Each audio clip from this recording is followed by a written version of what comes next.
sera retenu Tout contre sera toi. retenu contre moi.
Alors, bonjour, je vous souhaite la bienvenue. Asseyez-vous, parce que là, c'est la petite partie un peu plus formelle de l'événement. Fait que dégrayez-vous, il fait chaud un peu.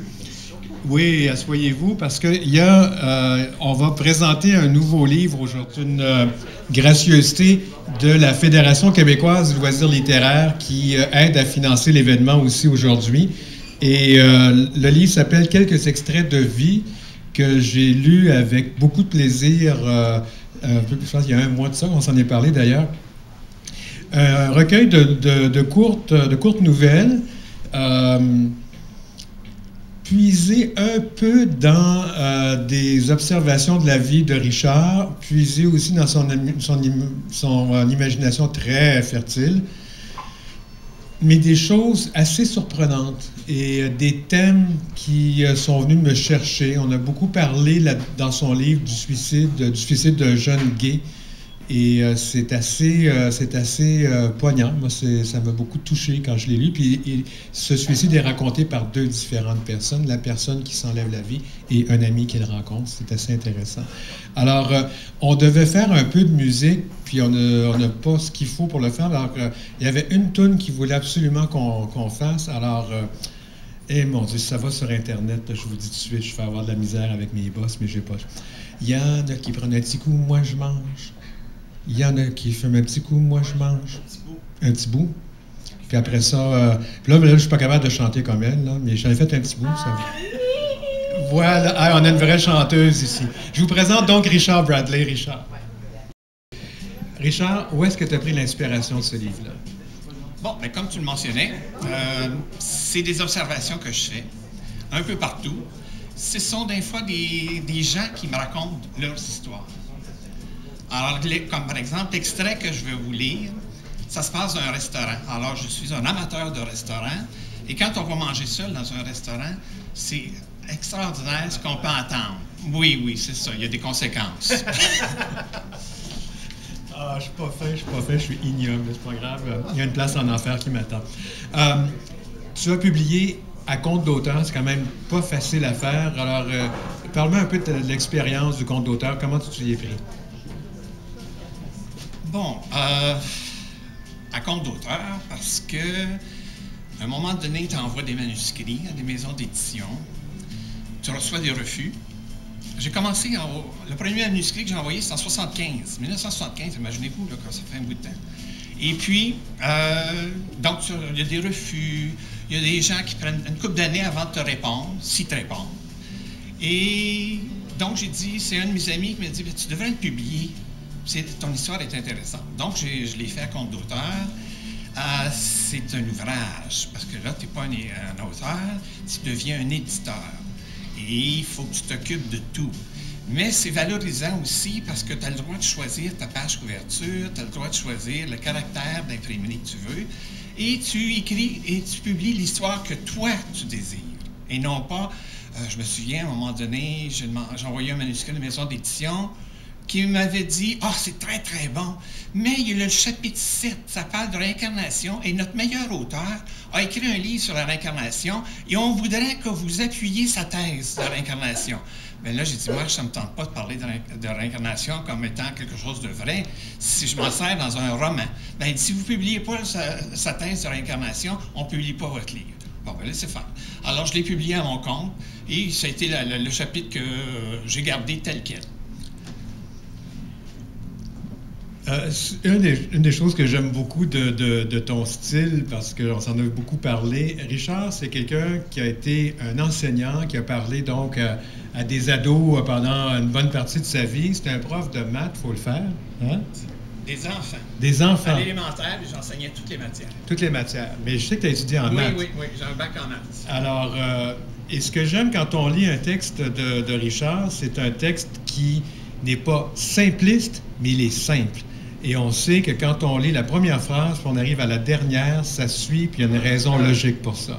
Et est-ce que c'est quelque chose que tu travailles beaucoup, d'arriver à avoir un style aussi accessible que ça? Oui, c'est de l'ouvrage. Mais quand on aime ça, si on veut que ça ait le résultat, on a une idée de très bien de ce qu'on veut écrire et on y tient beaucoup. Et tant qu'on n'est pas content, on ne publie pas. Comme présentement, je travaille sur un roman, justement celui que j'ai présenté en 1975. Alors, imaginez-vous le nombre d'années que je le travaille. Il a changé de version plusieurs fois. Et là, maintenant, j'ai l'impression que j'ai vraiment atteint ce que je voulais avec ce roman-là. Alors, en plus de tout ça, il est perfectionniste, mais c'est aussi un style qui est dans notre langue à nous. C'est un style québécois. Il n'y a pas aucune prétention dans ce que tu écris. Puis je pense que ce serait le temps de t'entendre. Alors, on va écouter un extrait. Il ouvre la porte du restaurant, entre et cherche son frère. Ce dernier lui a demandé de venir le retrouver pour le repas du midi. Il l'aperçoit, assis près des fenêtres, en train de lire le journal. Il avance lentement entre les tables pour le rejoindre. « Salut! » Paul range son quotidien sur la chaise à sa gauche. Manuel s'installe en face de lui. « As-tu commandé? »« Non, je t'attendais. » Comme ce n'est pas la première fois qu'ils fréquentent cet endroit, ils connaissent assez bien le spécialiste de la maison, les spécialités de la maison. L'aîné lève une main pour signaler à la serveuse que 2 clients sont prêts pour leur choix. Cette dernière arrive, lentement. « Wow, les boys, c'est pas si vite, là! Regardez le menu. Il le faut, le patron l'a changé. »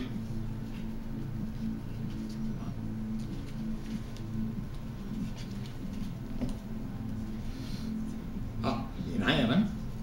On est rendu à la plus haute classe. On n'a plus de spéciaux du midi, seulement une table d'hôtes. C'est pareil, mais plus cher. Les gars éclatent de rire. Ils adorent la truculence de l'employé qui ne se gêne jamais pour dire sa façon de penser. Ils choisissent chacun un plat. « Wow! Prenez donc un numéro au lieu de me dire ce que vous voulez manger. Ça va m'éviter d'écrire, c'est ça. » Pour la cuisson, ici, il y a juste deux limites. Il y a 2 options. Très cuit ou très cuit. Il ne faut pas mêler le cuisinier, c'est un étranger, il comprend difficilement notre langue. De quel pays vient-il? L'Ontario. Les frères poussent de rire à nouveau. Finalement, ils donnent chacun un nombre sur le menu, à la grande satisfaction de la serveuse. « Faites-vous-en pas, je vous apporte un café, que vous en vouliez ou non. » Elle laisse les gars pour informer le chef des exigences des clients. On l'entend dire au cuisinier que son chiffre est un 6, pas un 9. La petite boule est en bas. The balls are for the bottom. Le couple entre dans le commerce. Un couple entre dans le commerce. Les 2 personnes portent des vêtements beaucoup trop élégants pour ce genre de restaurant. La femme esquisse une grimace de dédain en regardant les lieux. Un écran plat silencieux qui retransmet un événement sportif. Des tables carrées recouvertes d'un tissu rouge qui a connu de meilleurs jours. Des cadres entourant des photos de personnes âgées et des familles traditionnelles. Et une radio qui joue en sourdine juste assez pour laisser entendre un grésillement. « Veux-tu bien me dire où tu m'emmènes » murmure-t-elle à son compagnon. « Il paraît que c'est un endroit où l'on mange très bien » répond son conjoint. « Ne te fie pas aux apparences. Crois-moi, je ne mangerai pas gros ici, malgré les appréciations de tes amis. » Les nouveaux clients s'installent au centre et changent aussitôt de place car la dame trouve la nappe sale. Maintenant, ils sélectionnent un remplacement assez près des 2 frères. Richard Bradley ici, il va se faire un plaisir de vous le dédicacer, ça va? $20. Et sur les $20, je vous dis, moi, je trouve ça important, il y en a 3 qui restent pour la fierté littéraire. On est bien content de ça. Merci beaucoup, Richard Bradley. Merci tout le monde. On va faire à nouveau une pause dans le programme. Vers 14h, on va commencer, pardon, vers 15h, on va commencer à lire. D'ici ce temps-là, je vous rappelle une chose super importante. Si vous n'avez pas les auteurs qui n'ont pas payé pour soit s'inscrire pour vendre leur livre ou pour participer au micro ouvert, vous pouvez le faire. Il y a le beau Gaston Henner qui est assis devant une toile magnifique qui va être là pour prendre votre inscription. On a aussi des auteurs visuels. Je vais vous les présenter dans le prochain tour de micro. Je vais certainement inviter Yvon Goulet à venir parler de son œuvre en 4 mots cette fois-ci. Ce sont les magnifiques œuvres d'Yvon Goulet qui illustrent mon dernier livre qui s'intitule « Le journal intime de Dominique Blondin ». Et il a les œuvres à vendre. Il va me dire tantôt, je ne me rappelle plus combien il les vend, mais il les a. Et moi, je vous dis, on a des billets pour 3 magnifiques prix. Ah tiens, mais Vanna White. C'est ça? Non, l'autre côté est à l'envers. C'est comme ça. Alors voici donc, on fait tirer aujourd'hui une lectrice, une liseuse électronique.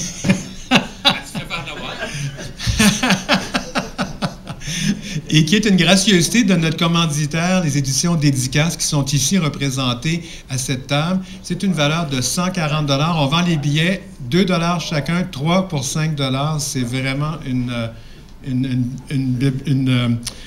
liseuse unique et qui vaut vraiment la peine. Elle prend tous les formats et il y a déjà, attends, il faut que je vous le dise, il y a déjà à l'intérieur 100 livres originaux des éditions Dédicaces et non, il n'y a pas les miens dedans, donc vous n'avez pas besoin de vous dire « j'ai déjà lu ça ». Il y a 25 livres classiques, 25 livres audio, 15 pièces musicales, 10 vidéos. C'est vraiment le fun, elle fonctionne en Wi-Fi, si je me rappelle bien. Et je ne sais pas si ça prend le 3G, je ne l'ai pas vu. Mais elle fonctionne en Wi-Fi. Écoute, c'est une belle petite bebelle et puis elle se tient bien dans la main. Elle est facile à lire. C'est un beau prix de présence qui vaut vraiment la peine. Puis si vous en avez déjà une, c'est pas grave, vous l'achetez, vous la donnez en cadeau cette année. Il en vend aussi, M. Boulian. Ils sont 140 $ pour une liseuse électronique. C'est beau et c'est pas cher.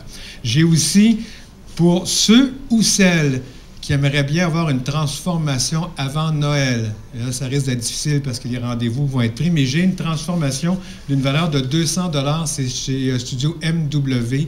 Et ils prennent tout le monde, hommes, femmes, enfants, vieux, même les gens qui n'ont pas de cheveux, je pense que vous arrangez ça.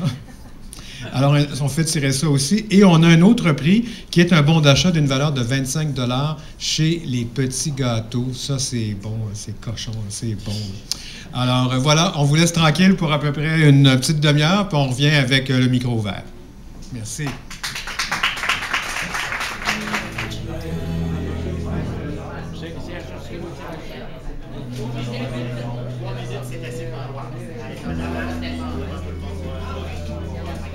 Vous savez aussi qu'il n'y a pas que des auteurs ici, il y a des artistes qui nous font des œuvres superbes. Il y a Yvon Goulet en arrière, il y a aussi François, où est-ce que tu es? Il est là, qui a quelques œuvres qui sont sur le mur. Il y a aussi Françoise Belu qui me surprit avec des œuvres qui sont des œuvres, des œuvres d'art, des tableaux qui ne sont pas des photographies, je crois. Absolument, tu fais de la photo, hein, c'est assez... Tu fais les deux. Alors, donc, on va vous présenter ça dans quelques minutes. Ah, merci beaucoup, c'est gentil. Vous êtes les premiers, je le teste sur vous. On n'emprisonne pas la liberté, elle finit toujours par s'enfuir. On a beau rabattre le goût de vivre, il finit toujours par s'émanciper. On peut bien tuer l'homme, l'humanité ne meurt pas. Madiba, tu as prouvé qu'on n'éteint pas l'espoir, que l'amour est plus fort que la haine, que la justice doit l'emporter sur l'iniquité. 4-6-6-6-4, 27 ans ne l'ont pas rendu amer, ne t'ont pas rendu amer. Au contraire, tu nous as appris le pardon, le vrai, pas celui lancé en l'air par tous ces prosélytes hypocrites. Mandela, relie Allah, tu étais le fauteur de troubles nécessaires à notre monde troublé. Vivra-t-il maintenant à la hauteur de ton héritage?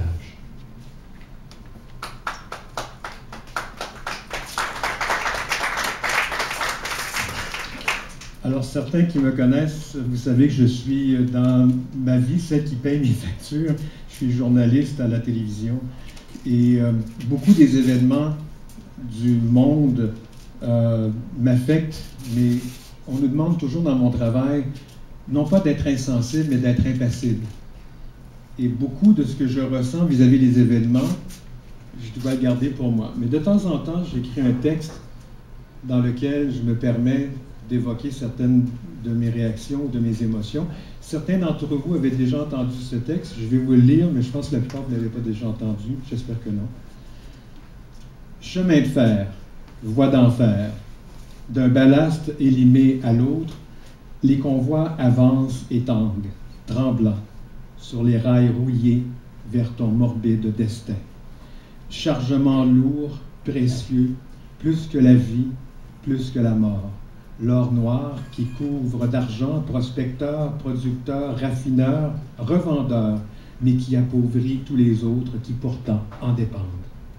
Toussant, crachant, s'étouffant, dans son nuage de suie et d'huile, la locomotive tire ardemment, lentement, péniblement. 10h30, arrêt de routine, Nantes, passé la brunante, la rame funestre s'immobilise. Pause obligée, changement d'équipage prévu à l'aube. Abandonnée, la motrice râle, régurgitant, puis s'enflamme, puis enflamme l'obscurité étoilée. L'incendie rapidement éteint, efficacité des pompiers aussitôt reparti. En catimini d'abord, effrontément ensuite, le train maudit reprend sa route dans la déclivité du relief, fait fi des limites de vitesse attirées par la force de la gravité. La course effrénée s'arrête brusquement quand la collision interrompt le tour de chant au Musicafé et quand une série d'explosions illumine le ciel aux couleurs d'Apocalypse. La force du profit négligente écrase tout sens commun et l'avarice devient meurtrière en série. 47 fois, 47 morts. 47 nouvelles étoiles brilleront dans la nuit.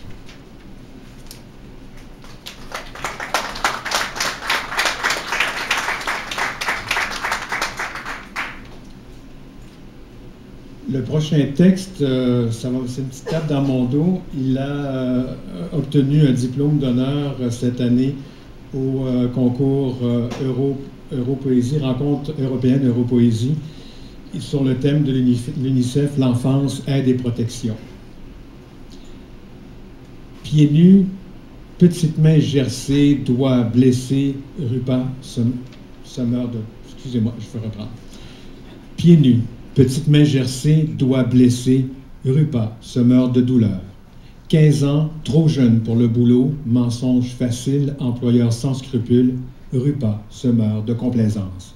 Chaleur étouffante, air irrespirable, empoisonné, Rupa se meurt de sueur. Yeux cernés, longues heures sans voir la lumière du jour, Rupa se meurt de fatigue. Pour quelques pièces, à peine assez pour nourrir les siens, elle bosse, elle bosse, elle bosse, elle bosse.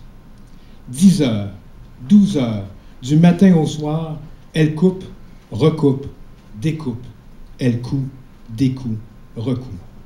Elle bosse, elle bosse, elle bosse, elle bosse. Pourtant, ça ne suffit pas.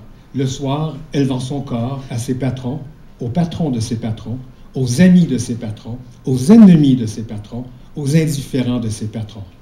Rupa se meurt d'usure, se meurt d'abus, se meurt du sida. Enfance volée, espoir éteint, bonheur violé, Rupa se meurt de peine. Incapable de pleurer, ses larmes acidifiées brûlent ses joues, Rupa se meurt de tristesse. Un peu plus chaque jour, elle agonise, s'amenuise et s'éteint. Rupa se meurt dans l'oubli, se meurt dans l'indifférence, se meurt dans l'insouciance. Dans son usine du Bangladesh, enfermée à double tour, tel une animale en cage, Rupa se meurt en captivité, se meurt avant que la tragédie ne l'anéantisse une fois pour toutes. Un toit s'effondre, l'écrase, la pulvérise, Rupa se meurt enseveli. Rupa se meurt, victime du prêt-à-porter, du dernier cri à bon marché. L'Occident, en désarroi, dénonce, accuse, condamne. Mais, se privera-t-il du beau, bon, pas cher, du BCBG en solde au prix de milliers de vies gaspillées, telle celle de Rupa? Rupa se meurt à rabais. Je pense qu'en fin de compte, mon travail en art visuel et ma façon d'écrire de la poésie n'est pas si différente. Il y a toujours une sorte d'humour et puis il faut essayer de trouver derrière l'apparent humour ce qui est quand même profond.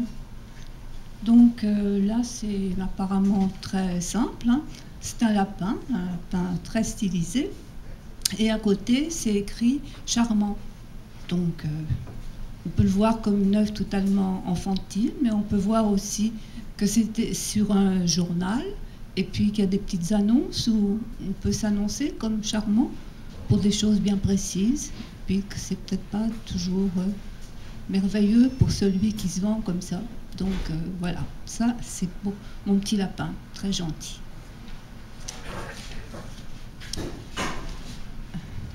Là, c'est assez de saison par rapport à Noël et toutes les religions, si on veut, mais vraiment aussi toutes les religions.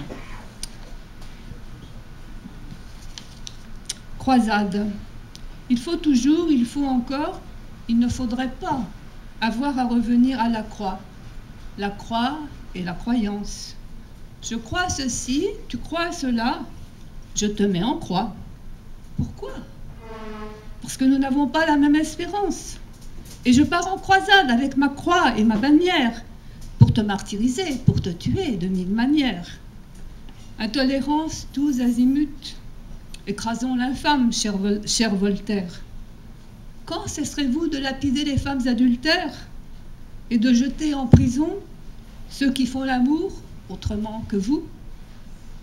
Était-ce bien la bonne étoile que les magiciens ont suivie?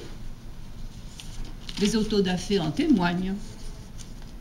Et vous, qui avez revivé les ordalies du Moyen-Âge, vous brisez le cœur de la lune qui laisse échapper ses quartiers.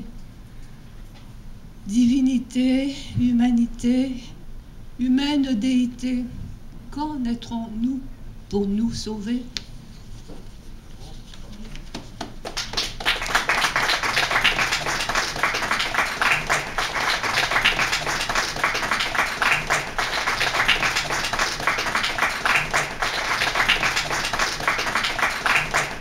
D'avantages sur beaucoup de monde ici. J'ai lu beaucoup des textes qui sont publiés, beaucoup des livres, juste le montrer. Et c'est un magnifique livre qui se vend 20 $. C'est un beau cadeau, ça se lit très bien. Et puis, ben, je te laisse Donald expliquer puis nous lire un extrait. OK. Eh bien, c'est mon premier roman, effectivement. C'est une histoire d'amour entre deux hommes, Pierre-Yves... non! Pierre-Yves et Luc. Mais il y a une femme, Véronique, qui vient troubler le couple. Donc, je vous lis un extrait. Je vais baisser ça un petit peu. Véronique ne répond pas. Elle continue de boire son café et mange un autre morceau de fromage. « Je peux te poser une question, Véronique, dit Pierre-Yves intrigué. « Mais oui, bien sûr, vas-y. J'ai remarqué que lorsque je te parle de Luc, très souvent, tu ne me réponds pas. Ou bien encore, tu ne rajoutes que des petites choses anodines, sans importance. Je sais que Luc et toi, vous ne vous aimez pas beaucoup, mais c'est là quelque chose qui m'échappe, car j'avoue n'avoir jamais réellement compris le pourquoi d'une telle situation. Et cela me titille et m'agace, je dois dire. Pas d'atome crochu entre nous deux, tout simplement. Je dirais que c'est ça la raison. Mais nous avons déjà parlé de cela auparavant, non? Et puis tu sais, ce n'est pas grave. On ne peut pas aimer tout le monde dans la vie, pas plus que l'on ne peut plaire à tous. Et puis, on ne peut pas non plus bien s'entendre avec tous les gens qui nous entourent. Voilà, c'est tout ce que je peux te dire. Ça répond à ta question? Peut-être, je ne sais pas. Mais il n'en demeure pas moins que je trouve cela dommage. Mon chum et ma meilleure amie qui ne s'aiment pas, c'est chiant. D'autant plus que tout le monde aime Luc. Il est tellement gentil. Je sais, mais cela ne nous empêche pas de nous voir tout de même. Nous sommes capables de nous comporter correctement, comme nous sommes lorsque nous sommes en présence l'un de l'autre. Tu ne peux pas dire le contraire. Encore heureux, sinon je serais très fâché envers vous deux. Et là, je vous tirerais les oreilles pour vous punir d'être méchant. Grrr, rajoute Pierre-Yves d'un ton amusé afin de faire sourire Véronique. C'est ça, tu peux toujours t'essayer, répond-elle en riant. Tu sais comme je suis forte, moi, une véritable femme bionique. Alors fais attention à toi, mon coquin, parce que je peux te le botter, moi, ton joli petit cul, ajoute-t-elle en lui adressant un clin d'œil. Pierre-Yves sourit puis termine son morceau de fromage et son café. Il se lève et se dirige vers la salle de bain afin d'y prendre une bonne douche bienfaisante. Une fois arrivé dans la pièce, il remarque la serviette bleue pâle soigneusement déposée sur le comptoir par Véronique, comme elle le lui avait mentionné plus tôt. Il voit aussi qu'elle a mis par-dessus la serviette une petite débarbouillette de la même couleur et juste à côté une bouteille de shampoing et un savon tout neuf. Il retire sa chemise et son slip et entre sous la douche. Il tente un moment de se détendre sous le jet d'eau et tout en pensant à Luc, il sent son pénis se gonfler. Il approche sa main pour le caresser doucement en préparation d'une rapide séance de masturbation, mais malheureusement pour lui, son érection tombe subitement à plat lorsqu'il se remémore, malgré lui, la soirée d'hier ainsi que l'étrange nuit passée. Sa cuite des dernières heures lui fait honte et ne sort pas de son esprit. Il décide donc de passer à autre chose et tout en se lavant de la tête aux pieds, il songe à Luc, qui n'aime pas Véronique, et puis à Véronique, qui semble plutôt indifférente à l'égard de Luc, et rien n'y fait, il ne comprend toujours pas le pourquoi de la chose. Il se dit que les humains sont vraiment difficiles à saisir et même à discerner. Puis d'une réflexion à l'autre, il pense aux diverses petites attentions de son amie à son endroit depuis le retour chez elle, au beau milieu de la nuit, et il se demande un instant ce qu'aurait pu être sa vie s'il avait été hétérosexuel et marié avec une femme comme elle.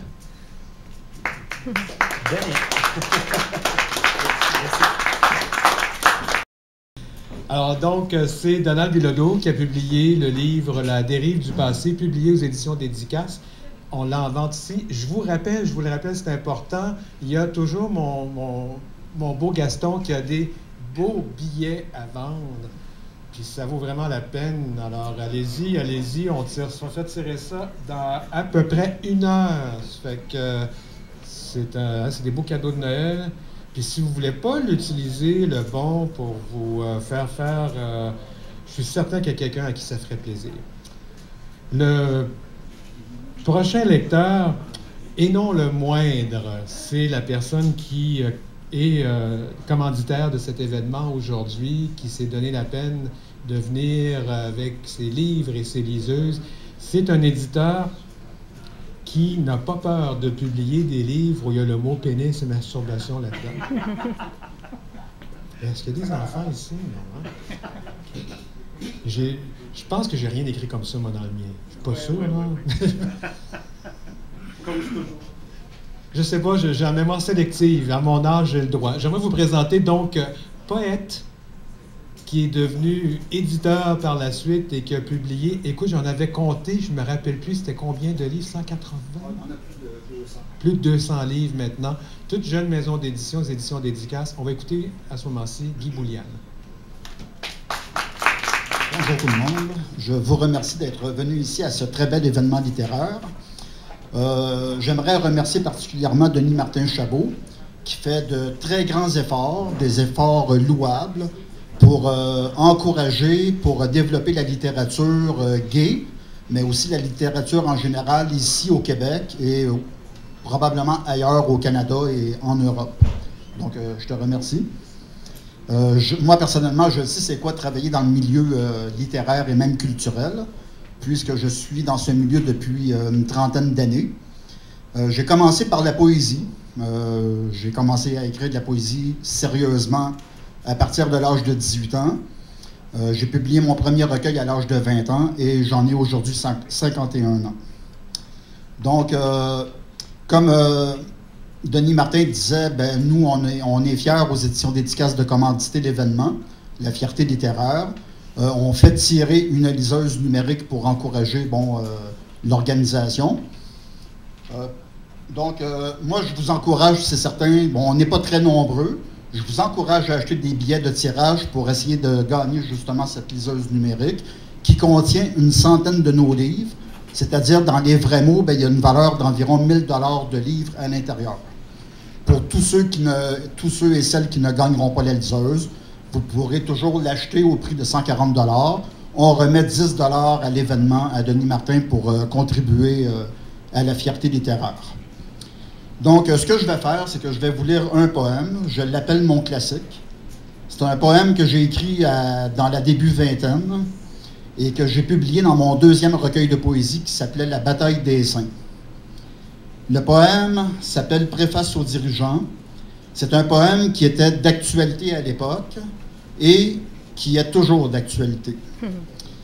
Surtout de nos jours même. Je dirais que les événements s'amplifient et sont... Bon, moi, je suis complètement abasourdi par ce qui peut se dérouler dans notre société à l'heure actuelle. Donc, préface aux dirigeants. La femme créa l'homme et l'homme devint mensonge. Ce qu'il fit à la terre, je n'ose point le dire, car je sais qu'en vous se traîne un long souvenir, une plaie couverte par ce fameux mensonge.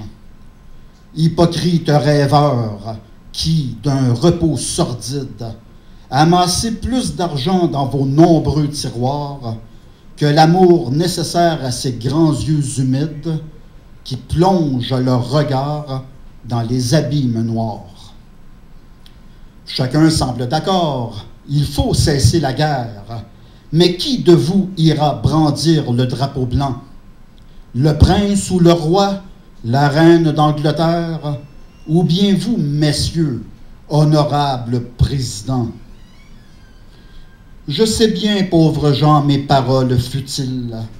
Vous fermez ce livre que personne ne lira. Toujours pour conserver votre peuple débile, semblable à l'armée, vous le menez au combat. Vous n'avez que rancœur, imbéciles vivants. Vos mères et vos épouses sont plus fortes que vous, et pleines de pitié pour ces pauvres amants, elles vous donnèrent vie, vous placèrent debout.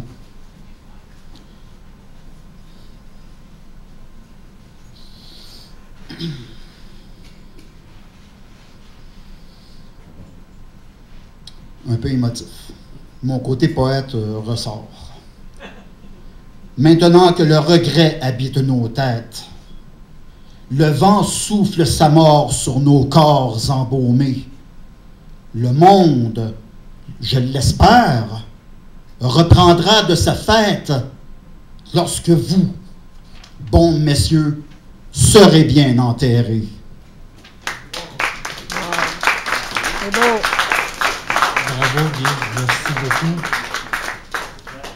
Puis je dois dire que je te remercie parce que je sais que c'est pas quelque chose que tu faisais plus autant de lire ta poésie en public. Je te remercie d'avoir voulu le faire aujourd'hui.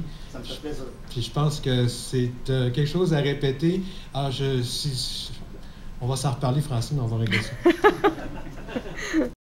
Super belle lectrice électronique des éditions Dédicace, qui est notre commanditaire aujourd'hui officiel. Et juste pour vous dire, ce livre-là vient avec beaucoup de choses. Il y a 100 livres originaux là-dedans. Puis c'est pas les miens, ça fait que c'est correct pour ceux qui l'ont lu. Vous allez avoir des livres que vous n'avez pas lus. Il y a 25 livres classiques, 25 livres audio. Si vous voulez la voir, la lectrice, je pense que Guy en a sorti une de la boîte. Elle est vraiment géniale. Elle se tient bien dans une main. Et c'est une valeur de 140 $. C'est quand même un très beau don. Et nous, on a besoin de financer Fierté littéraire. Alors, les billets, c'est un billet pour 2 $, 3 pour 5. Achetez-en pour vous, pour vos enfants, pour votre maman. Puis ça, c'est un des prix de présence. On a un autre prix de présence fabuleux qui nous vient de Studio MW, qui est un studio de coiffure unisexe. C'est pour une transformation. Je pense même qu'avec un bon Photoshop, les rides partent avec la nouvelle couleur de cheveux. Et on a aussi un autre prix qui est super le fun, qui nous vient des petits gâteaux sur la rue Mont-Royal, la rue du Mont-Royal, pour 25 $. Alors, c'est le temps des fêtes, on sera au régime après, fait qu'allez manger des petits gâteaux. Fait que je vous dis, donc, c'est un billet pour 2, 3 pour 5. Achetez-en, ces gens, c'est pas de longueur. Puis même si vous ne gagnez pas, c'est pas grave, vous aurez contribué au succès de Fierté littéraire parce que c'est pas le Conseil des arts qui va nous aider là-dedans. J'ai traîné un peu cette année dans des... C'est pas parce que je dis pas ça parce que c'est quelqu'un qui traîne dans les bas-fonds de Montréal, pas du tout, mais j'ai traîné un peu dans des événements de poésie. Je voulais rencontrer d'autres poètes, d'autres écrivains, parce que je voulais que Fierté littéraire, qui est là pour faire découvrir la présence de thématiques LGBT, alors lesbiennes, gays, bisexuelles, trans. Et faites bien attention parce que trans a plusieurs connotations, mais je voulais qu'on découvre ces récits qui parlent de ce groupe de la population qu'on connaît souvent très peu. Et je voulais aussi découvrir les auteurs de cette communauté. Parce que, juste pour vous dire en passant, c'est pas parce qu'on écrit un roman ou un poème ou un texte qui a une connotation LGBT que ça fait de nous quelqu'un de gay. Françoise Bellu n'est pas gay et elle en parle. Alors, c'est la thématique, comme d'ailleurs, on n'a pas besoin c'est pas parce qu'on est gay qu'on va écrire gay non plus. Il y a des gens qui n'ont jamais écrit de récits ou de poèmes ou de textes qui parlent de l'homosexualité, ça n'a rien à voir.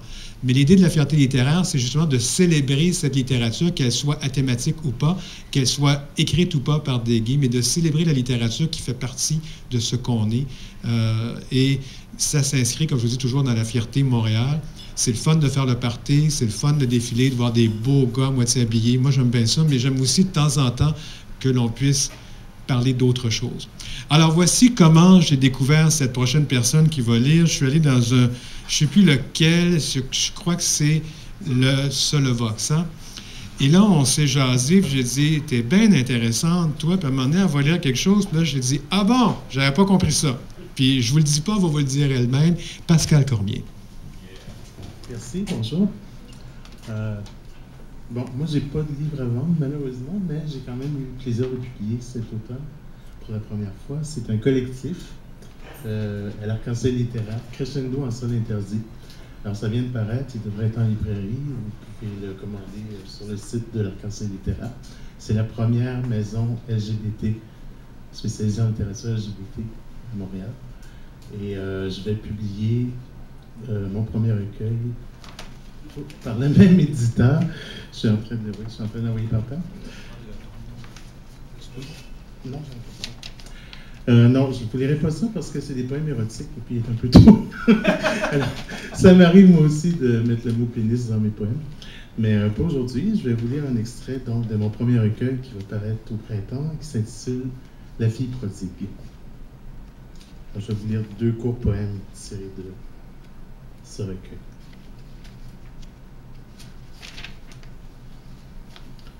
On ne voit pas très bien. Mon corps n'est pas le corps que je sens. Ma voix n'est pas la voix que j'entends. J'ai beau repeindre mon visage, orner ma façade de dune, je ne suis qu'artifice, L'Oréal et CoverGirl, silicone et faux semblants. Je ne trompe personne, et surtout pas moi-même. Je n'ai jamais payé le prix du sang. Qui suis-je? Une boussole qui indique le sud. Un oiseau mort soulevé par le vent. Je suis toutes les femmes que je n'ai pas été. L'écho d'un cri noyé dans la clameur. Une ombre furtive dans la nuit qui m'avale.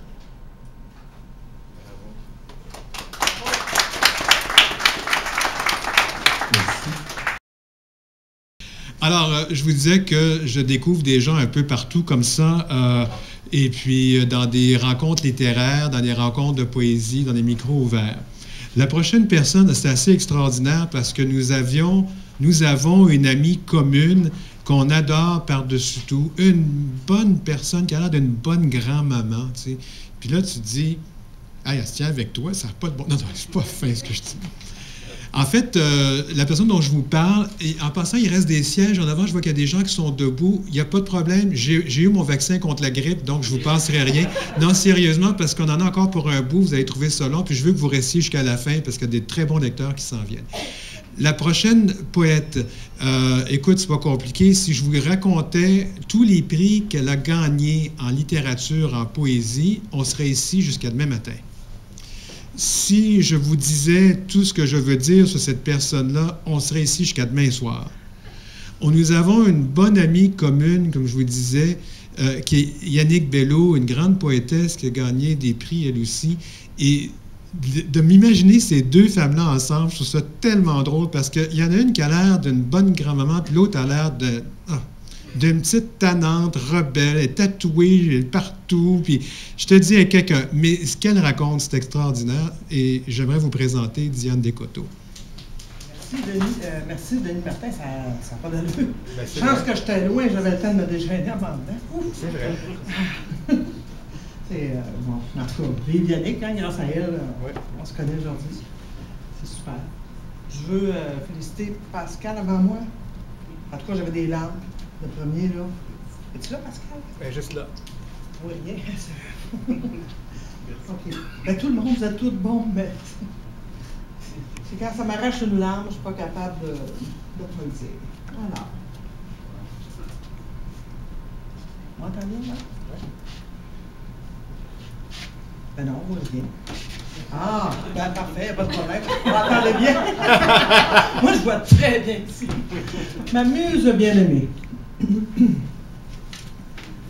Comme mon lit est froid, quand l'amante infidèle ne rentre point la nuit me border de son aile, poursuivant son chemin. Chez un autre peut-être, accours-tu vagabonde, pour reposer ton front jusqu'à l'aurore blonde, en lui tenant la main. Reviens me visiter, ma muse bien-aimée, toi qui rends à souhait chaque fibre animée dans les fastes du jour. Viens réchauffer mon cœur de ton souffle anonyme, fais-y naître les vers, accorde-y la rime, pleine de fol amour. Ton visage apparaît des célestes guipures et je connais ta voix dans le chant des eaux pures qui déroule ses flots. Je te sais dans le vent qui caresse l'avoine, dans l'humide parfum de la neuve pivoine où perlent tes sanglots. Et dans les mains sonnées que le chantre rédige, tu mêles ta magie à son moindre vertige tel qu'un premier levain. Alors, sur le papier, tu fais courir la plume et tu forges l'esprit sur ta plus brûlante enclume de l'heureux écrivain.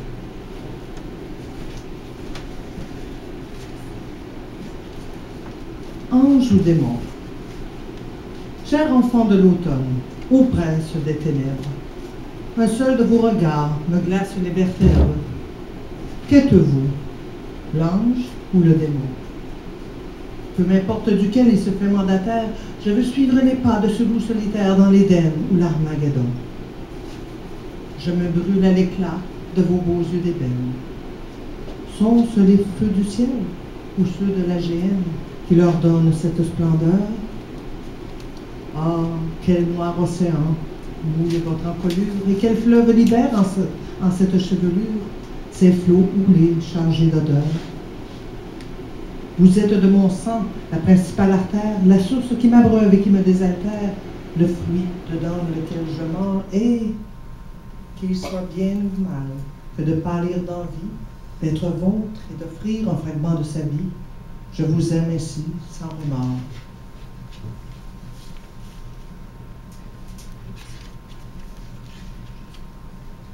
Enfant des dieux, de quel fils de l'Olympe ou de quel immortel suis-je l'enfantement? Et que n'ai-je en mon lot pour toucher votre cœur? Pas même un javelot, et non, juste une plume, extraite d'un bout d'aile. N'ayant point les vertus ni les traits de si belle, or la blanche Phébé mit sur mon front pâle la puissance du verbe et le charme du mot, pour que vous me trouviez plus savante que belle. Enfant béni des dieux, je porte vos couleurs fièrement et pourtant je connais les douleurs de pouvoir vous offrir, de pouvoir vous chérir sans jamais être vôtre. Lors, je me confesse à vous, dans cet aveu, et bien que vous soyez promis à quelqu'un d'autre, j'ai fait un rêve étrange où vous m'aimiez un peu.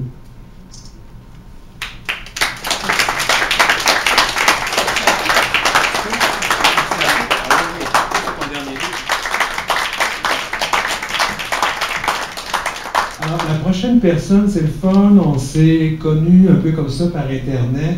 Alors, c'est un des rares auteurs dont je n'ai pas encore lu les écrits. Je ne peux pas vous en parler plus que ça, mais il va venir, je pense qu'il va nous lire un extrait d'un de ses romans où il y a un texte à nous proposer. Il s'agit de Paul-Gabriel Dulac. Paul-Gabriel Dulac. Merci à Denis Martin de m'avoir invité à cet événement. À mon éditeur aussi, Guy Boulian.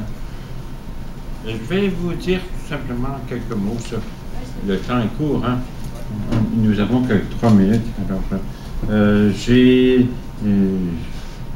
moi, mon art littéraire se fonde et relève, je relis là, d'un esprit joyeux, générateur de comédie et d'une théâtralité soufflée par l'emphase et les hyperboles ironiques. Je prends plaisir à l'exagération, tant dans la représentation du tragique, du drame, de l'absurde, que dans la monophonie du cœur aimant, peiné ou heureux. C'est beau ça? C'est bien, hein? Autre trait signifiant de ma personnalité d'auteur, je travaille à la lime mes textes, me fiant rarement à la justesse d'un premier jet. Jongleur des belles lettres, je puise pour enrichir et colorer mon écriture à la luxuriance de la vaste francophonie française, incluant auteurs de toutes les époques, régionalisme, archaïsme, mots d'enfant trouvailles, linguistique et lexique de mon invention. Je vais vous lire des titres des chapitres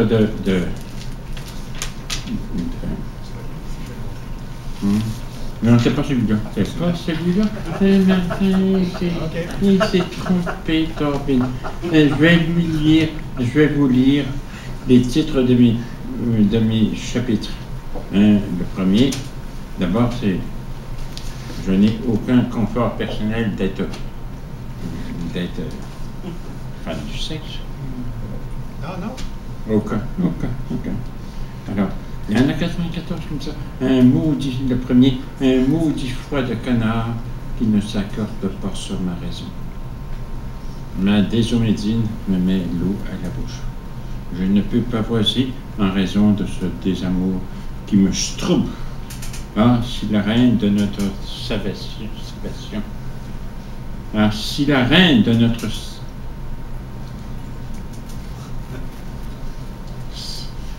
nation savait ça. Son cœur rosé, son cœur rose, son cœur simple. Voyez-vous de quoi maintenant je bronche de plus belle? Ah, oui, évidemment, je suis Patara. Je vais vous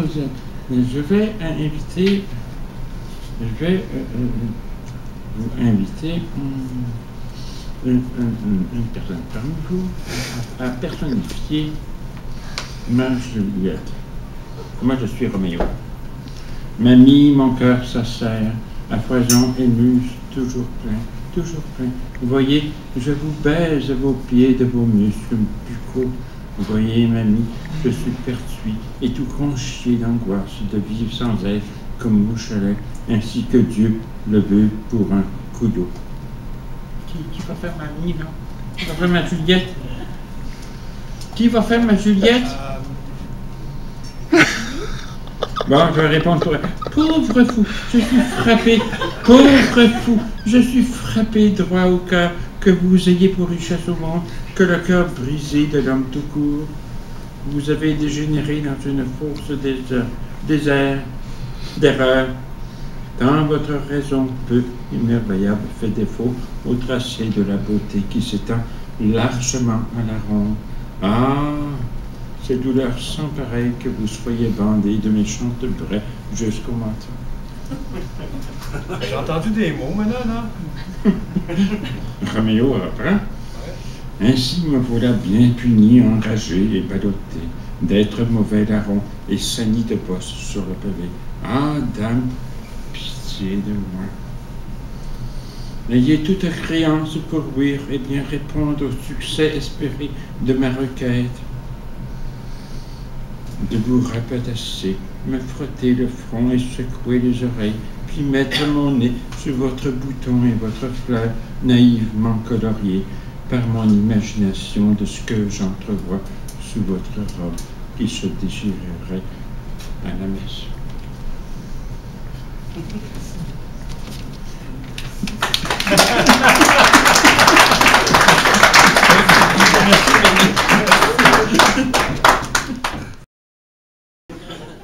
Ah ben, regardons, le prochain qui va lire, il me dit, ben là, si tu prends ça en alphabétique, ça va me prendre du temps. Faisons pas, il y en a beaucoup en arrière. Il y a quelqu'un ici dont le nom de famille commence par W. C'est vraiment le dernier à lire. Alors, il me dit, je vais être là, ça va me prendre du temps. Ben non.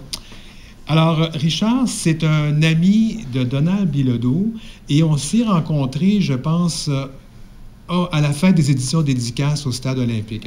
Ça, il faut le dire, il y a quelqu'un ici là, qui voit ça en grand.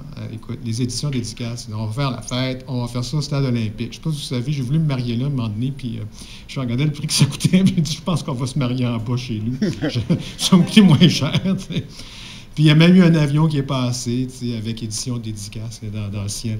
Écoute, moi, je me disais, wow, il va falloir qu'on en vende des livres, hein? Bon, OK, je vais arrêter là. Là, parce que j'en profite, il y a la caméra, il ne peut pas parler. Fait que là, j'y en envoie une coupe. Non, c'était un très, très bon éditeur, je le taquine beaucoup. En fait, notre prochain lecteur a publié dans une autre maison d'édition un roman qui s'appelle Les Jumeaux du bistrot. Et je pense que tu vas nous lire un extrait, Richard Gervais. Bonjour tout le monde. Alors, c'est ça, c'est mon premier roman. Juste vous dire, les jumeaux du bistrot, pourquoi ça s'appelle comme ça? C'est évidemment des jumeaux qui travaillent dans un bistrot. Ce qu'il y a de particulier, c'est que le bistrot appartient à leur père, qui est un immigrant italien. Et ce qu'il y a de particulier aussi, c'est que les jumeaux, il y en a un qui est hétéro et l'autre est gay. Le passage que je vais vous lire, c'est le jumeau qui est gay a rencontré un journaliste et là, ils ont fait... Ils font de plus en plus ample connaissance, alors c'est ce que je vais vous lire. Attends, ça n'existe pas des journalistes gays en passant. Non, non. OK. Les deux garçons se rapprochent de plus en plus. Tout va bien entre eux et il leur reste maintenant à découvrir si leurs corps s'entendront aussi bien que leurs esprits. Ils en ont rarement parlé ouvertement, mais chacun sait bien qu'il est prêt à vivre ce moment. Un soir, alors qu'ils se promènent sur une rue déserte, à 2 pas du domicile du journaliste, celui-ci ose. « Sais-tu ce qui me ferait très plaisir ce soir, Julien? » Le serveur a pris beaucoup d'assurance durant les derniers jours et devine « Quelque chose qui me ferait autant plaisir à moi? » Riant, Albert réplique « T'as tout compris. Je t'invite à visiter mon appartement et si ça te tente à y passer la nuit. Nous avons été beaucoup trop sages jusqu'à maintenant et ça commence à faire. » Sans hésiter, Julien répond « C'est oui. » Puis, indiquant la poche du manteau de son copain, « Peux-tu me passer ton sel afin que j'appelle mon père? Pas pour lui demander la permission, juste pour l'avertir que je découche. » Aussitôt dit, aussitôt fait. Albert sort son téléphone que son excitation fait tomber sur le trottoir. L'appareil roule jusqu'au milieu de la rue. Avec le fourré, le journaliste le ramasse et le tend à Julien. La sonnerie réveille M. Forté. « Allô? »« Désolé, papa, je te réveille. »« Ce n'est pas grave. » Bâillant, il devine. « Tu ne rentres pas, je suppose? »« Comment as-tu fait pour deviner? »« Écoute, mon petit garçon, il était temps, tu trouves pas? » Ébahi par cette réplique, Julien reste d'abord bouche bée, puis dit « T'as jamais si bien dit. Bonne nuit, cher papa. Je t'embrasse. » Albert fait signe à Julien. « Ah oui, Albert te souhaite bonne nuit, lui aussi. »« Bonne nuit, les gars. » Avec un sourire dans la voix, il ajoute « Tâchez quand même de dormir un tout petit peu. »« On va essayer, c'est promis. » Julien, encore abasourdi par la réaction de son père, ferme l'appareil et le remet à Albert. « J'en reviens pas qu'il ait deviné. Écoute, Julien, ton père est peut-être un vieux catholique, mais il n'est pas tombé de la dernière pluie. » Les deux hommes entrent dans l'immeuble où se trouve l'appartement du journaliste. Dans l'ascenseur, ils échangent un baiser réservé, mais extrêmement annonciateur de la suite. Julien est vraiment ébloui par le luxe de l'appartement d'Albert. Tout y est rangé avec soin et l'agencement de couleurs l'impressionne. Comme tu vois, il manque seulement la touche finale, explique Albert. En passant, je déteste la salle de bain et je pense la rafraîchir avec une couleur plus vive. À part ça, tu trouves pas que ça manque un peu de vie? Julien hausse les épaules. Les déménageurs ont abîmé mes plantes, moi qui aime tant m'entourer de verdure. Il ne me reste plus que la minuscule violette africaine dans le salon.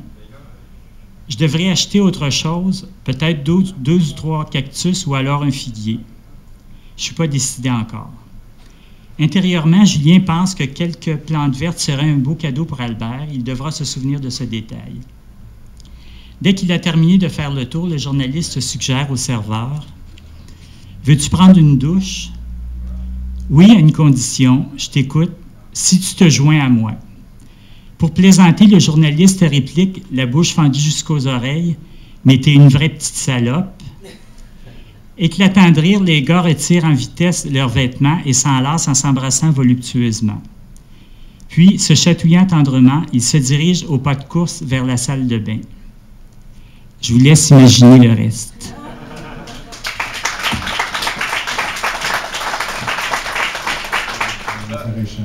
Mes doigts, puis mon clavier d'ordinateur, ça c'est pas chaste.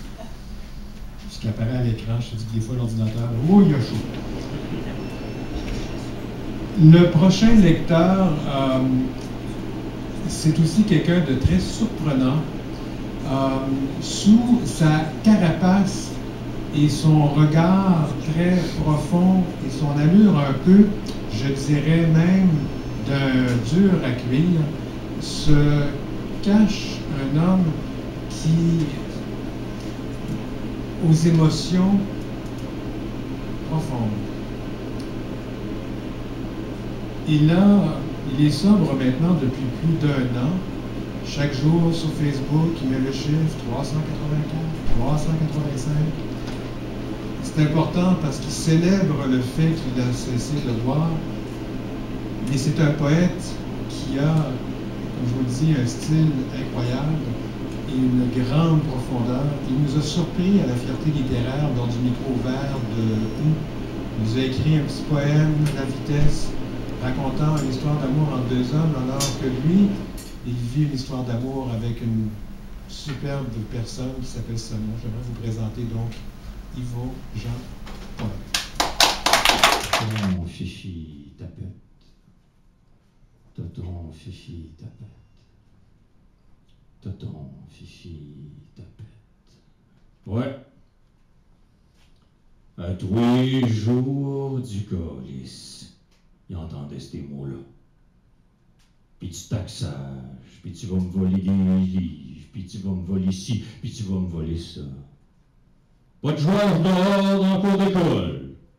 Je me cachais en arrière des saules pleureurs, puis j'allais pleurer avec eux autres. On va te passer dans la souffleuse, du crayon feuille d'en face, du marchage dans le banc de neige d'en face, du courage après, du volage de tous, du taxage, pas de taxe. Mais que c'est qu'il y avait tout à m'en vouloir de même. Parce que je t'affrèle, chenu, effacé, felluette, pas d'amis, pas de blonde, bonne école, trop bien élevé, coup de pied dans le cul, trop poli, je bachane trop fort pour eux autres. Tonton, Fifi, tapette. Daniel Bourdage, qui s'appelait. Il vivait dans les blocs de PS, que mon père disait. Pourquoi j'ai laissé l'année 4 ans de ma vie, je ne sais pas trop. Un genre d'affliction qui me suivait de mes anciens. À la maison, c'était pas là ben mieux. Hey, bon! Un jour encore, dans le coin, puis braille pas, mon hostie, parce que t'as pas eu un autre, mon tabarnak! Pis bouge pas, pis chine pas, pis tiens-toi drette. Calice. J'ai payé pour toute la marde de ces villes pourries. Parqué dans un joli jumper, dans le cadre de porte. Faut pas que ça dérange, un petit. Un enfant parfait, que le monde disait. Pas de jouage, pas de chiolage, pas de niaisage, pas de traînage de pied, pas de côte sur la table. Rien! Pas de vie! Pas d'enfance. Tonton, Fifi, tapette. Voler, violer, décollisser, épuiser, délicaniser. Vas-tu te la former, mon calice? T'es pas une tapette, mon petit morveux? Arrête donc d'agir en fafi. Tout ça, ça aurait été ma première poésie. Puis je suis là, direct ici t'asseoir, à vous compter tout ça. Comme pour m'exorciser le passé. Fait que je me sers de vous autres, je vous taxe de mon enfance, pour qu'il vienne mon enfer, celui d'un enfant qui vient d'enfer tout le monde, avec vous autres, direct ici, asseoir. Parce que les mots libérés garochés sur ce stage, dans ce micro. Ouais, je le sais, je parle trop fort des fois. Je reprends juste la voix de mes bourreaux. Je me réapproprie ce qu'ils m'ont enlevé, les crottés, puis je vous colle ça, direct dans les oreilles, puis je vous bouche ça, direct dans ta boche, puis je vous décris ma vie, comme un cri, comme une ritournelle, la chansonnette sale de pas avoir été un enfant. Tonton, fifi, tapette. Mais je vous remercie toutes de m'écouter. Vous êtes ma force maintenant. À cette heure, je sais que je suis pas juste ça. Merci, je vous aime. Vous êtes ma famille que j'ai jamais eue. Peut-être qu'un jour, je vais réussir à m'enlever ces crises de mots de dentelle. Peut-être qu'un jour, un soir, avec tout votre amour et tous vos applaudissements, je vais être enfin quelqu'un. Je vais être finalement heureux. Je vais être peut-être poète. Tonton, fifi, tapette. Tonton, fifi, tapette. Tonton, fifi, poète.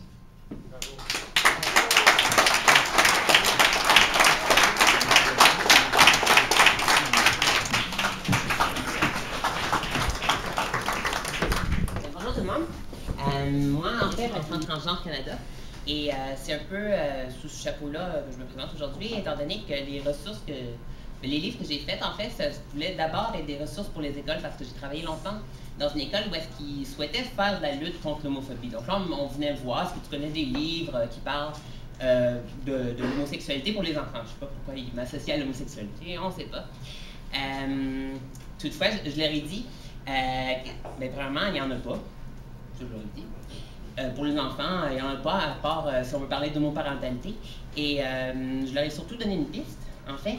C'est non pas de parler d'homosexualité, mais de simplement parler de genre et de sensibiliser au fait que le genre, en fait, est une donnée que chaque personne s'approprie d'une manière différente pour l'exprimer puis en faire sa propre présentation. Et donc, c'est avec cette optique-là que j'ai d'abord créé des livres à colorier, qui sont en vente là. Et dont tous les profits iront au camp de vacances que l'organisme Enfants Transgenres Canada prépare pour l'été prochain. Donc, tous les profits iront à l'organisme, et donc je vous invite à les acheter. Ça fait des magnifiques cadeaux de Noël si vous avez des neveux ou des nièces qui seraient en âge de colorier. Bien, ça fera la différence l'été prochain pour les enfants. Alors, au fait, le camp qu'on fait l'été prochain, c'est un camp pour les enfants non conformes dans le genre, intersexes et transgenres. Donc, c'est vraiment très large, mais c'est le premier du genre au Canada. Il en existe un seul autre en Amérique du Nord et dans le monde. Alors, ça va être assez particulier. Et l'extrait que je voulais vous lire aujourd'hui, c'est un extrait de mon livre « Une fille comme les autres », qui a déjà été colorié. Vous ne pouvez pas le colorier davantage. Et donc, ça raconte l'histoire d'une fillette transgenre. Et en plus, vous avez les illustrations que je vais vous montrer. J'aime penser que je suis une fille comme les autres. Le matin, j'aime penser que je suis une fille comme les autres quand je mange mes céréales avec des tranches de tomates dedans. Avant d'aller à l'école, j'aime penser que je suis une fille comme les autres quand je me regarde dans le miroir et que je peigne mes longs cheveux. Dans l'autobus, personne ne s'assoit avec moi, car personne ne pense que je suis une fille comme les autres. En classe, je ne parle pas beaucoup. J'ai toujours peur qu'on fasse des blagues à mon sujet. Parfois, à la récréation, il y a des parties de soccer. Les filles et les garçons peuvent jouer. On est en 2013, quand même. Moi, je ne joue jamais. J'ai trop peur qu'on dise que je suis un garçon à cause que je joue au ballon. Puisque je suis très bonne pour tresser des bracelets d'amitié, je voudrais en faire avec les filles de ma classe. Mais elles ne veulent pas. Elles disent que c'est parce que je ne suis pas une vraie fille. C'est parce qu'elles me connaissaient quand j'étais petite. Mes parents ne savaient pas encore que j'étais une fille et m'habillaient comme un garçon. Je détestais ça. Vous me voyez sur ma photo de classe de première année? J'ai un papillon rouge. On la voit ici, là, avec un petit souffle. Et donc, le livre, ça se voulait en fait être une ressource le plus positive possible, tout en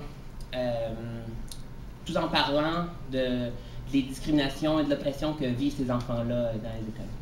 Donc, je vous remercie.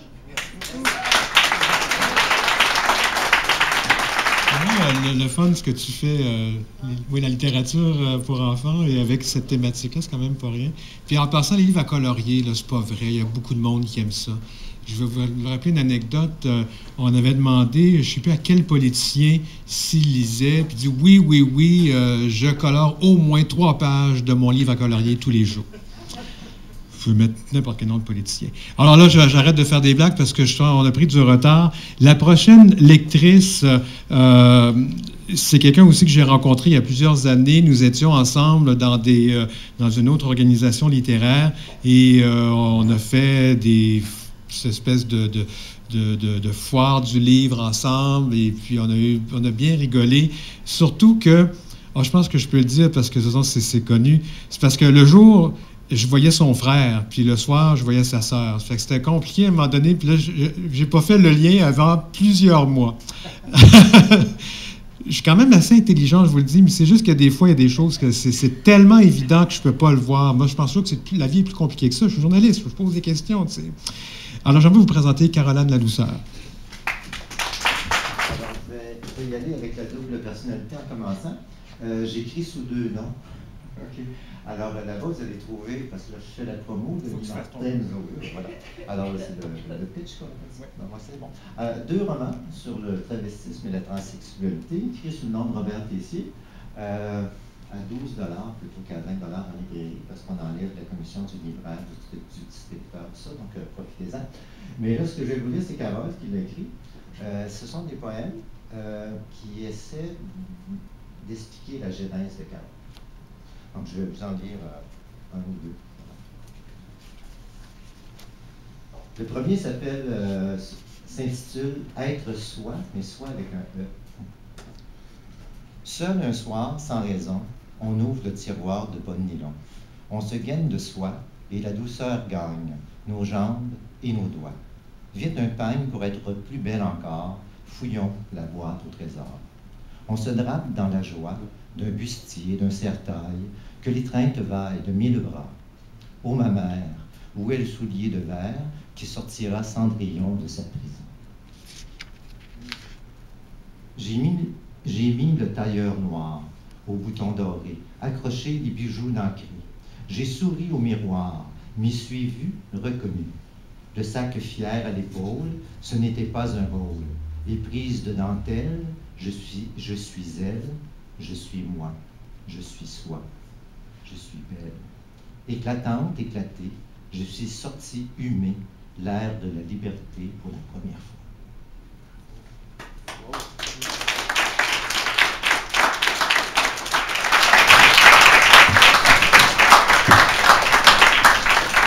Merci, Caroline. Un écrivain qui nous fait des romans fantastiques, non, en fait un fantaisiste qui est une belle fable qui parle indirectement de nous, finalement, et même directement de nous, hors de nous, qui a aussi écrit 3 romans avec une intrigue plutôt policière, et qui a toujours à cœur de mettre un personnage qui est de la communauté. Et je vous présenterai donc Marc Maly. Alors aujourd'hui, je vais vous lire un petit passage de mon 3e roman. C'est une lettre que le père Polycarpe écrit au marquis de Croissy au sujet de Nicolas, qui est le personnage principal de ce roman. Ça se passe au XVIIIe siècle, à Paris, et ça s'inspire un peu des liaisons dangereuses. Voilà. C'était un jeune orphelin turbulent, moqueur à l'occasion, mais sans méchanceté véritable. Je crois qu'il cherchait à oublier la pesanteur de l'atmosphère domestique. Nicolas me fut confié après un pénible marchandage. Le père est en effet d'une mesquinerie sans nom. Il ferait un procès pour un sou si ce ne fut des avocats à rétribuer. Excusez. Heureusement, pour ses goussets. Son fils m'avait déjà charmé au premier coup d'œil. Ses boucles d'un châtain clair encore lumineux, son œil vif et limpide qui semblait me défier par instant, son corps agité, sa main qui touchait à tout comme pour connaître la texture de chaque objet, toute cette vitalité juvénile m'avait d'emblée séduit. Alors, prétextant la charité chrétienne, à laquelle je crois profondément par ailleurs, j'acceptai, pour une somme tout à fait dérisoire, de m'occuper de l'éducation de ce garçon souriant, dont la confiance spontanée me toucha droit au cœur. Je me sentis vite responsable de son bonheur et je l'élevai selon les principes catholiques les plus stricts. Je ne m'intéressais qu'à le voir grandir en beauté sur le plan moral et bien malgré moi sur le plan physique aussi. J'avoue que mon admiration me rendait gâteux et que je négligeais parfois de le tancer malgré ses espiègleries. De fait, cet enfant m'énervait autant qu'il m'attendrissait. Quand il riait dans mon dos avec un autre élève et que je me retournais vers lui, il se figeait et me faisait un sourire bienveillant dont la sincérité, bien que douteuse, me paraissait indubitable. Un sourire contre lequel mon courroux se fracassait comme un navire sur un écueil destructeur. Il était intelligent et narquois, sans vraie malice. Une fois, alors que j'expliquais une règle de grammaire et que les autres élèves jacassaient impitoyablement, peu intéressés à m'écouter, il se leva et prit sur lui de discipliner la classe. Il faut respecter notre maître. Quand il parle, il faut se taire et essayer de comprendre son enseignement. La surprise saisit tous et chacun, et moi encore davantage. L'un des étudiants, éberlué, lui reprocha ses remontrances en lui disant qu'il babillait autant que les autres. Loin de baisser pavillon, il ploua le bec à ses camarades en répliquant que, certes, il n'était pas parfait, mais qu'il essayait de s'améliorer et que chacun devait le suivre sur ce chemin-là. J'éprouvais une grande fierté, comme s'il eût été mon propre fils. Mais les mots de remerciement ne surgirent point à mes lèvres. Mon silence admiratif me gêna. Ma pudeur excessive put sans doute se mesurer alors à l'aune de mon désir éveillé.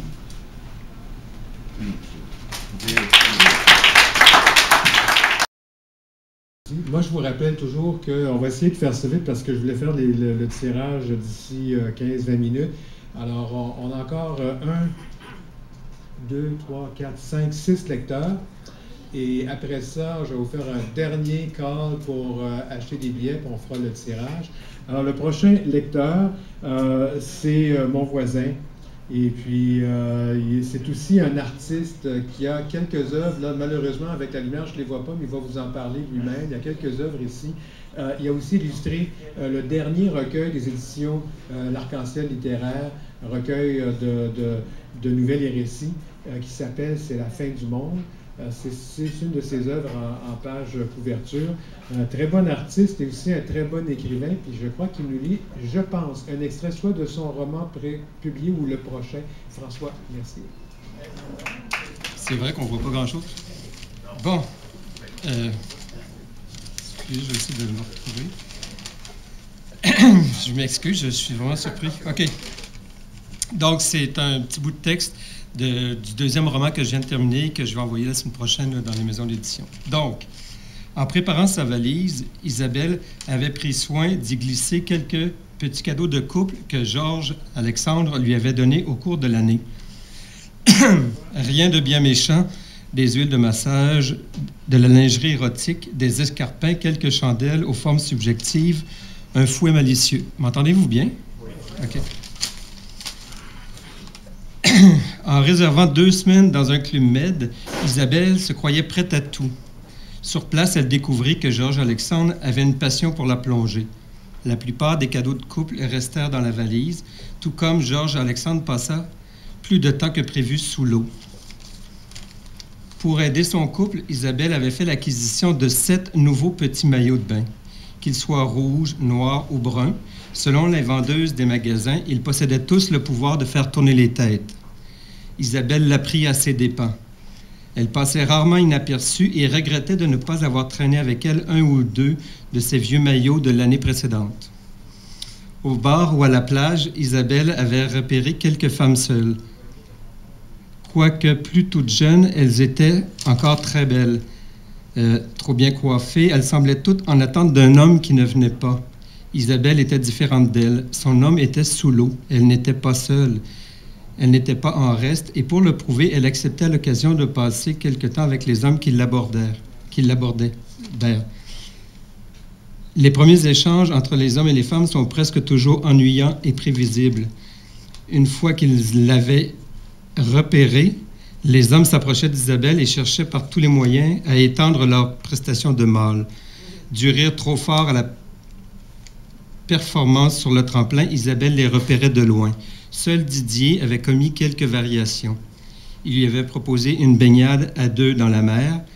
En levant la tête de son livre, Isabelle avait eu peine à croire que la demande lui était adressée. Debout, il la regardait, impatient de connaître sa réponse. Ses cheveux battaient au vent et son corps filiforme se profilait devant la mer.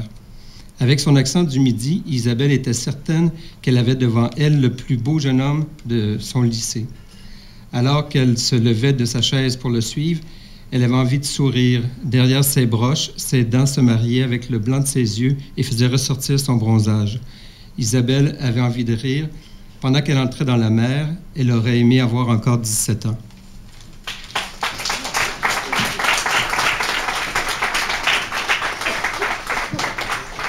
Ce que je vous dis pas, c'est que l'an dernier, il m'a dit non, toi, tu vas lire mon texte. Au moins, on a fait un grand pas en avant, puis c'est très bon, tu lis très bien, François, arrête-moi ça. Alors, il nous reste 4 lecteurs. La prochaine, c'est aussi quelqu'un que j'ai connu, j'ai rencontré cette année, qui est une poétesse aussi, qui a participé à des concours. Je pense que tu as participé à l'association Rencontre européenne Europoésie. Je suis pas ça. Oui, je parle de toi. Et qui a publié aussi un livre pour enfants qui s'appelle Pluton et le suricate. Platon le suricate. Platon le suricate. Et elle s'appelle Francine Mainville. Francine.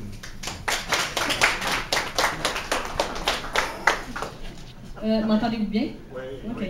J'ai pas mis une lettre, j'ai mon texte dans les mains, mais enfin, je pense que je le sais par cœur.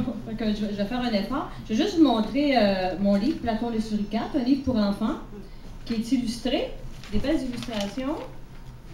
On a travaillé à distance, moi et un illustrateur belge. Alors, on a travaillé à partir de la Belgique au Canada. On ne s'est jamais vu, moi puis l'illustrateur, mais il a compris ce que je voulais pour mon livre pour enfants. Mais en fait, c'est que moi, j'ai commencé à écrire de la poésie. Poésie très sombre. Je suis quelqu'un de très joyeux dans la vie, mais de la poésie parfois même assez cruelle, mais c'est la réalité. Et puis j'ai voulu démontrer, parce qu'il y en a même qui croyaient que j'étais suicidaire parce que j'écrivais de la poésie très, très, très noire. J'ai voulu démontrer que j'étais quelqu'un qui était capable d'écrire des choses aussi mignonnes, comme Platon le suricate pour les enfants, puis il y a beaucoup d'humour aussi dans ce livre-là. Mais que je suis quelqu'un aussi qui est capable de voir comment le déroulement de l'humain dans le monde. Depuis que l'humain existe, puis je pense que ça va toujours être comme ça, malheureusement. Ça fait négatif, mais c'est ça. Fait que je vais donner ça. Alors, mon poème s'intitule « Comme un pantin ». J'ai écrit ça parce que j'ai fait quelques années du bénévolat pour les sidéens, pour accompagner les sidéens vers la mort. Ça me faisait de quoi, par exemple, j'ai arrêté à un moment donné parce que ça venait trop me chercher. Ça devait pas, mais ça venait trop. C'est comme ça que c'est arrivé. Fait que je voyais à la fin de leur vie, là, je les voyais comme un pantin.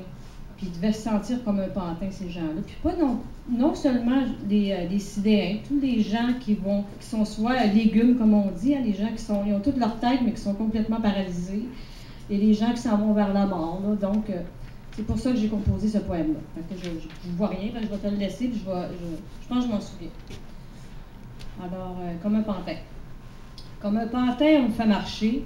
Comme un pantin, on me fait valser.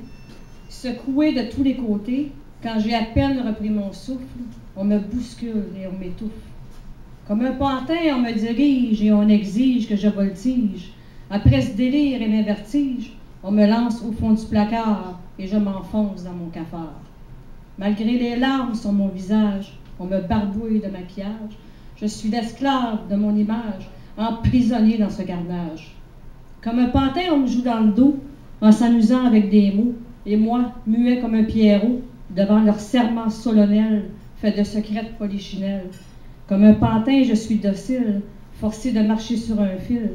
On en profite pour faire la file, en se prenant pour des vedettes, au grand théâtre des marionnettes. On me traite de façon cruelle, en me tirant par les ficelles, pour contrôler ma gestuelle dans ce combat perpétuel.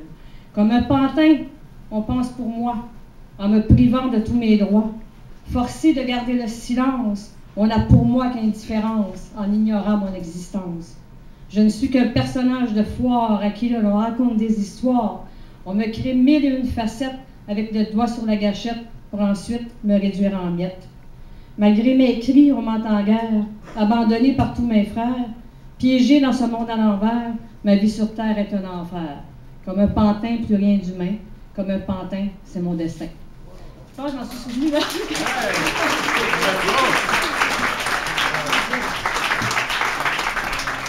La prochaine personne qui va venir lire, je pense, des extraits d'un de ses livres, je crois, c'est une éditrice pas comme les autres.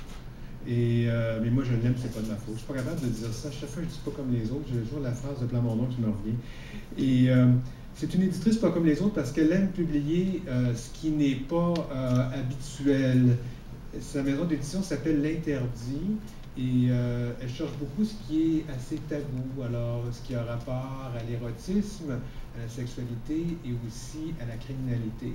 Et pourtant, ce n'est pas une personne noire non plus, hein, comme là, on t'entend lire tes poèmes, on se pose bien des questions, pourtant je sais que tu es une personne qui a beaucoup de plaisir dans la vie, et c'est aussi quelqu'un qui a beaucoup de plaisir dans la vie que je vais vous présenter, Chantal Morin. Bon, alors, ça c'est mon deuxième livre, c'est-à-dire que c'est ma trilogie Mémoire épicurienne. Puis là, je ne sais pas comment je vais faire. Bon, alors... OK. Oui, c'est vrai. Bon, je ne suis pas habituée à ça, moi, je ne suis pas journaliste. Okay. Alors, celui-là, c'est le deuxième de ma trilogie, c'est-à-dire c'est Mémoire épicurienne. Ça se passe autour du monde, et puis celui-là, ben, ça se passe au Québec, non, ça. Alors... c'est pas le meilleur, mais c'est une nouvelle bien fun. Tiens, prends-moi ça. OK.